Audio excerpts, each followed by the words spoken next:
Welcome to Expeditions, A Mudrunner Game. Today we're taking a first look into the game, and if you're familiar with the series, this is a spin-off series, as it says in the title. So it's going to be familiar to those people that have played Mudrunner or SnowRunner.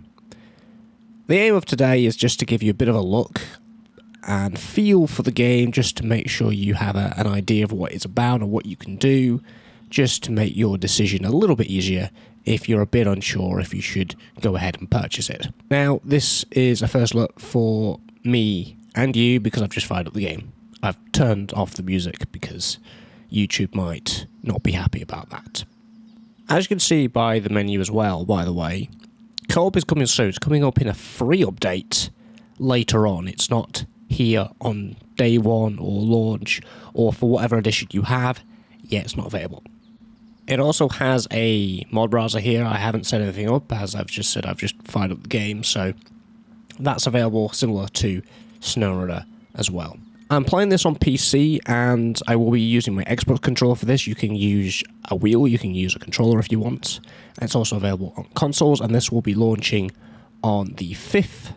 I have the Year 1 edition, just because I felt it was justified of the money of versus what you get for the game, from my personal opinion. So let's dive into the settings first of all and see what we can change, and then we'll dive into a new game. So these are the game settings and your steering modes from your steering wheels, as I've said, and controller and all that kind of stuff. These are your video options. I'm going to try and scroll through. Can I? Thank you. Going to try and scroll through these relatively slowly, just so you can kind of see. These are all my default settings. It might have scanned my hardware and said, yep, those are the settings that will be good for you. Those are all, apart from obviously the music. All default, haven't changed anything. Controls.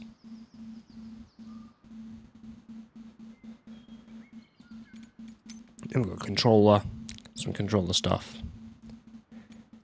And wheel, despite me not actually having my wheel enabled.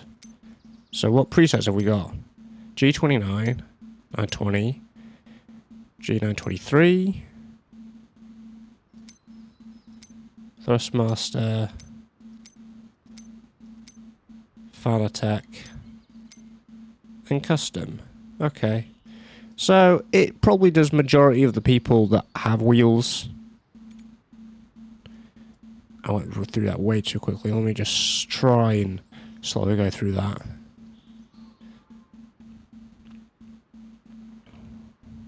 Okay. Those are the settings. Those are the settings for you. So let's grow into a new game and see what this is all about. Alright, so we've got 4 slots, so you can do different saves if you want. That's cool.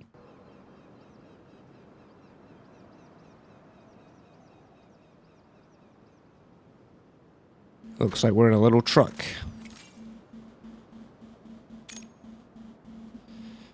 Let's learn the basics of driving. Yes, okay. Okay is X. Okay.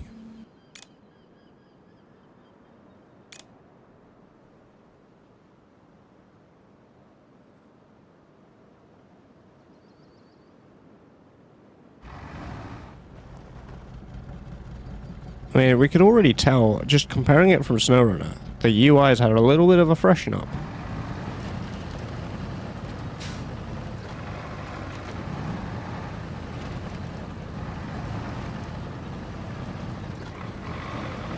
The sounds are familiar, but they sound like slightly refined, a little bit better. You know? Keep following quest markers to progress. Keep pressing A, which is the handbrake.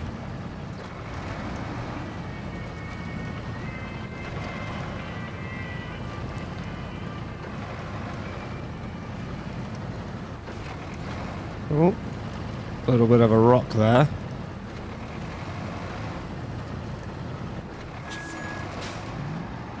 That's me not looking where I'm going. Beautiful.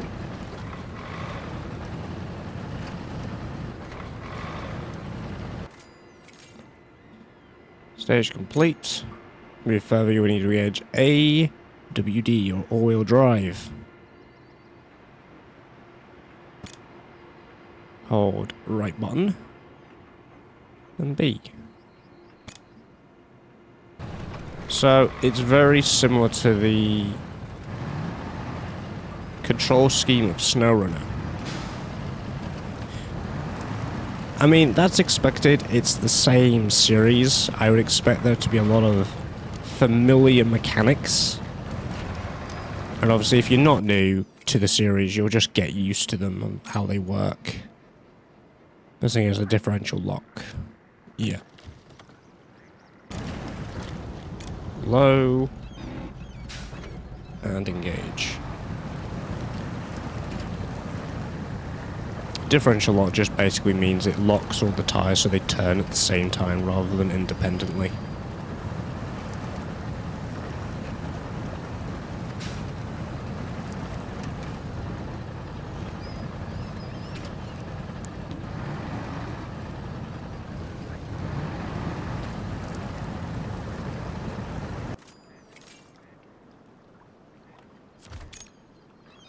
Enter exchange mode.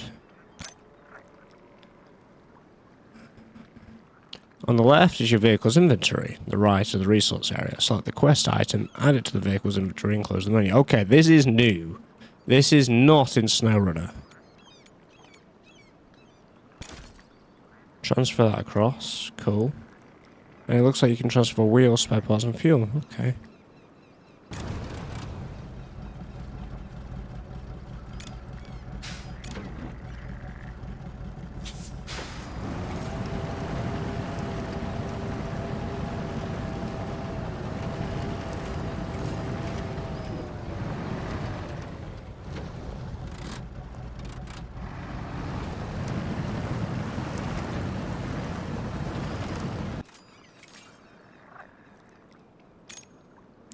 Adjusting the pressure depending on the type of terrain, reducing it will significantly improve track time, but at a cost of high fuel efficiency. Over the system menu. Okay, yeah, I wondered about this when we had a look at the trailers.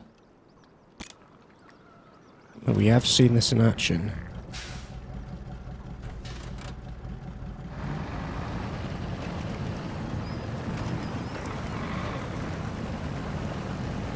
Another new feature to the series is the tyre pressure.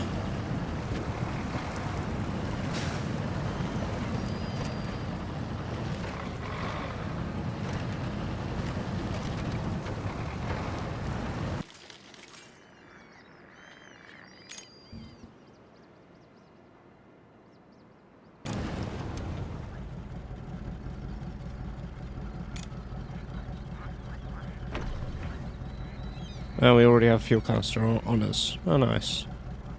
140 litres. I'm assuming that fuel gauge is telling me litres per mile. I'm assuming it wouldn't be litres per meter. That wouldn't make sense, I wouldn't think. It might. Your vehicle's damaged, your spare parts to repair the damaged components. Alright. Oh, okay. So, let's say the engine, because that's on 84. Okay, cool. Cool. So they've sort of refreshed the systems, which is nice, and how they... Not sort of how they work, but how they're presented for a UI and UX kind of thing, which is nice.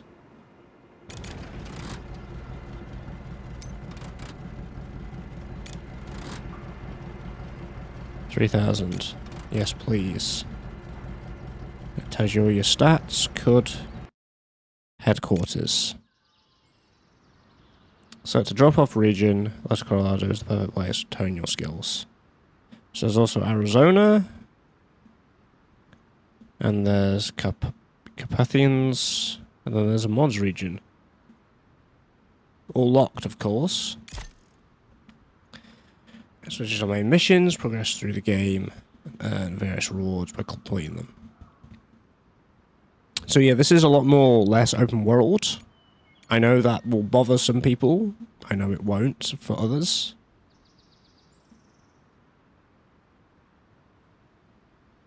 So, to unlock free roam, you have to do the 3rd expedition. I see. Right. Let's do the first one, shall we?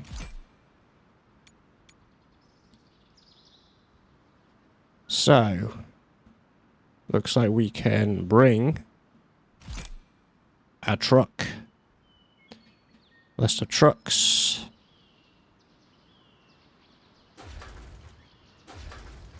So we've got the Canyon SRI and the TUS 16. So we'll probably bring this.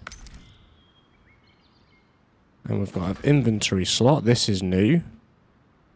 So the exploration marks is what we need.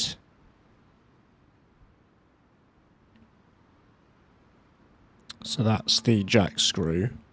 It did say about requirements, which I assume is the exclamation mark anyway. So there's the anchor. And that's the new sort of anchor point. A rangefinder. Oh, these guys are free. Radio station. Meteorite station. Portable rig. And then... So those are more, I suppose, specific things that you would need. I think cargo as well. Okay. So this garage area is fairly familiar. They're just all the categories, I think, up top. So yeah, it just says requirements, we need a jack screw and a sideboard. We haven't unlocked team stuff, have we? Or have we? Don't think we have. There's literally... Yeah, they're all locked.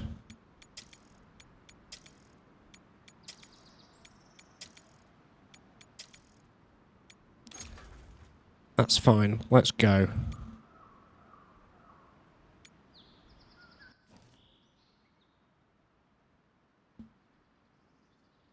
Does this mean we can have a look at the map area? Okay. I assume we unlock as we go along.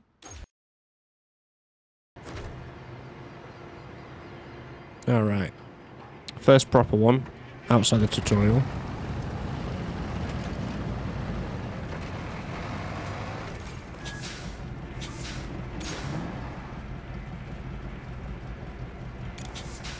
Open the minimap. That's the wrong button.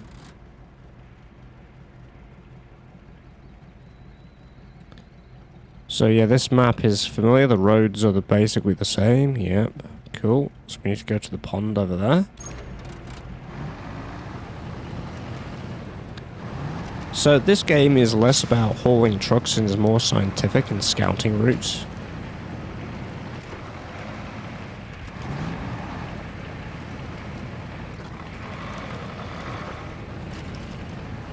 But you still get to haul some trucks around, which is nice.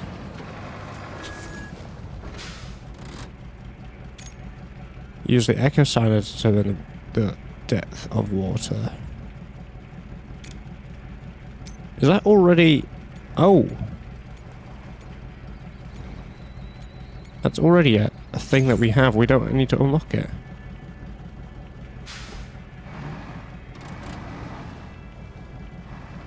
Oh.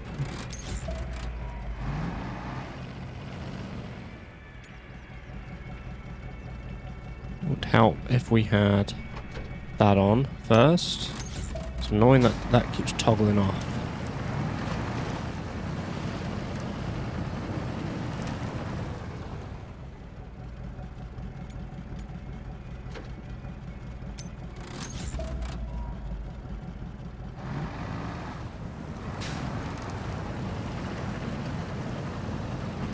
I think we'll be fine. Oh! It says.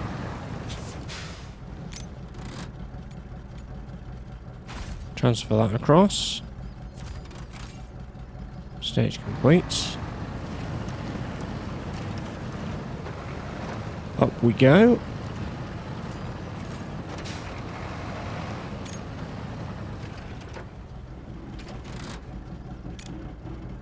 Oh, the drone. I've been looking forward to doing this. So that's down. And up. I do like this feature. I thought when I first saw this, I thought this was really cool.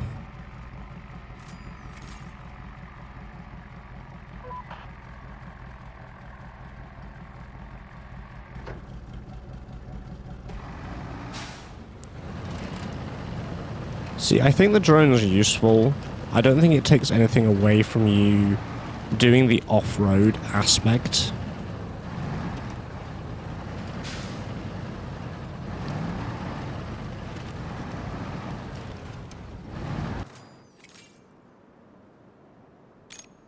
Use the winch to get your vehicle out of trouble. Attach it to the natural elements.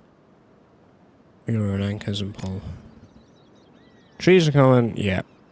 As usual.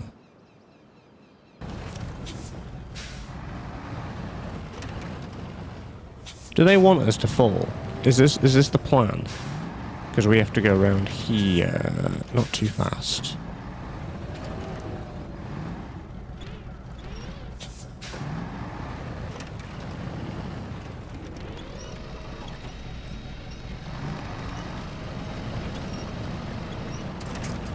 There we go. Stage completed. You can also find the winch in there. Right. Anyway, well, I was talking about the drone, wasn't I? I think it's a useful addition just because you can have a look ahead and see how you can tackle the terrain.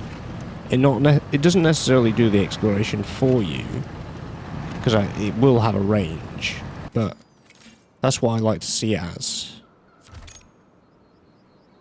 Delivery mode, sometimes it says you'll have to complete quest item deliveries or complete structure construction.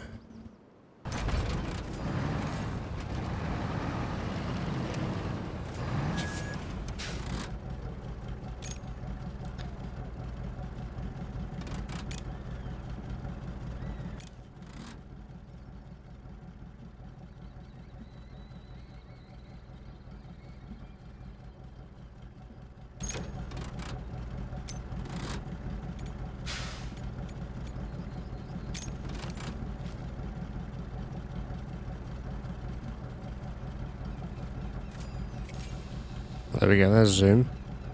There's an airdrop over there. Again, these are just tools that I think we just need in SnowRunner, if I'm honest.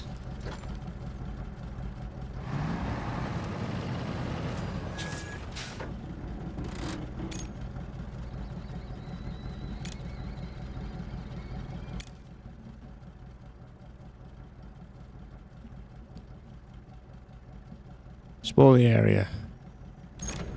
It's same to do it with the drone. So you can obviously you obviously have the option to.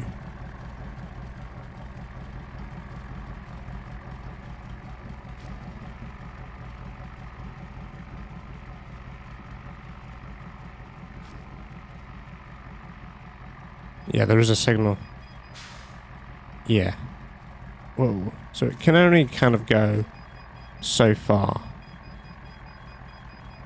I'm interested to see what happens. It just stops. Okay.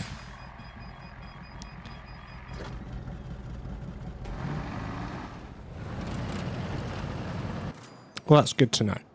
That's good to know. Cover your vehicle to your field base.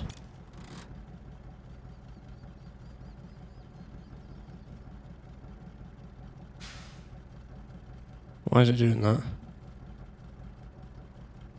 So there, isn't it? Find and choose field base A, and then use recovery.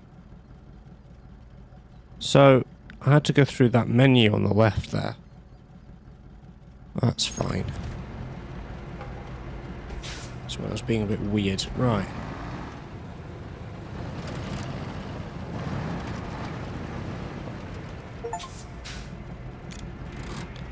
There we go, first expedition done. And then it's straight back to your headquarters. Now we've got everything else unlocked. So we've got Arizona. But you can't do anything yet, I don't think. No. You'd have to navigate yourself through Little Colorado. So that's the first 20 minutes or so. The first sort of tutorial and the first expedition mission. I hope you found that sort of helpful in terms of some pointers or some thoughts. What I am going to say about this first sort of 20 minutes, and particularly about these points, is make your own decision based on what you've seen if you think the game is for you. I'm not saying to buy it or not buy it, that's completely up to you based on what you've seen, but I do feel that if you've played SnowRunner or Mudrunner before, you'll be familiar with how everything works and drives. It definitely has the similar feeling of it. It feels more approachable and for a more casual audience, and I feel it also might be more of a jump in for a quick session versus SnowRunner, which does, take a little bit more time. But remember, I've only experienced the first 20 minutes. So these expeditions could be longer and longer as the game progresses. But it does seem to have a lot of progression, a lot of stuff to do. I feel that the existing player base of SnowRunner may not like it, simply because of that more approachability sort of thing. It has some cool new gadgets, which I wish was in SnowRunner. But I feel that new players to the series, this is a great entry point. And then if you want to progress onto SnowRunner, you can. I think the biggest downside is there's no open world. It's all sort of linear and you drop into a mission and that's your area. But free roam is an option. So it is an exploration game. It's part of the whole point of it. But there's no open world for that, which you might think, yeah, that it should be. I think that both SnowRunner and expeditions can exist side by side. They do two slightly different things. And SnowRunner is still being updated with content, so it depends what you prefer. Because if you prefer hauling stuff, then SnowRunner's more for you. But if you like the exploration stuff, or what you've seen today of, going on an expedition of some sort of scientific discovery or doing something in that realm, then Expeditions is probably more for you. But I'm in the middle camp where I'm going to enjoy both side by side because it's a little bit different from SnowRunner and it's still almost the SnowRunner experience. The one thing I am concerned about is the paid DLC for new content. It's the same approach from SnowRunner. I don't like that approach because it always means you always have to, each season, buy the new season or buy a season pass. And for a paid game, I feel that at least 50% of that should be what you paid for, effectively.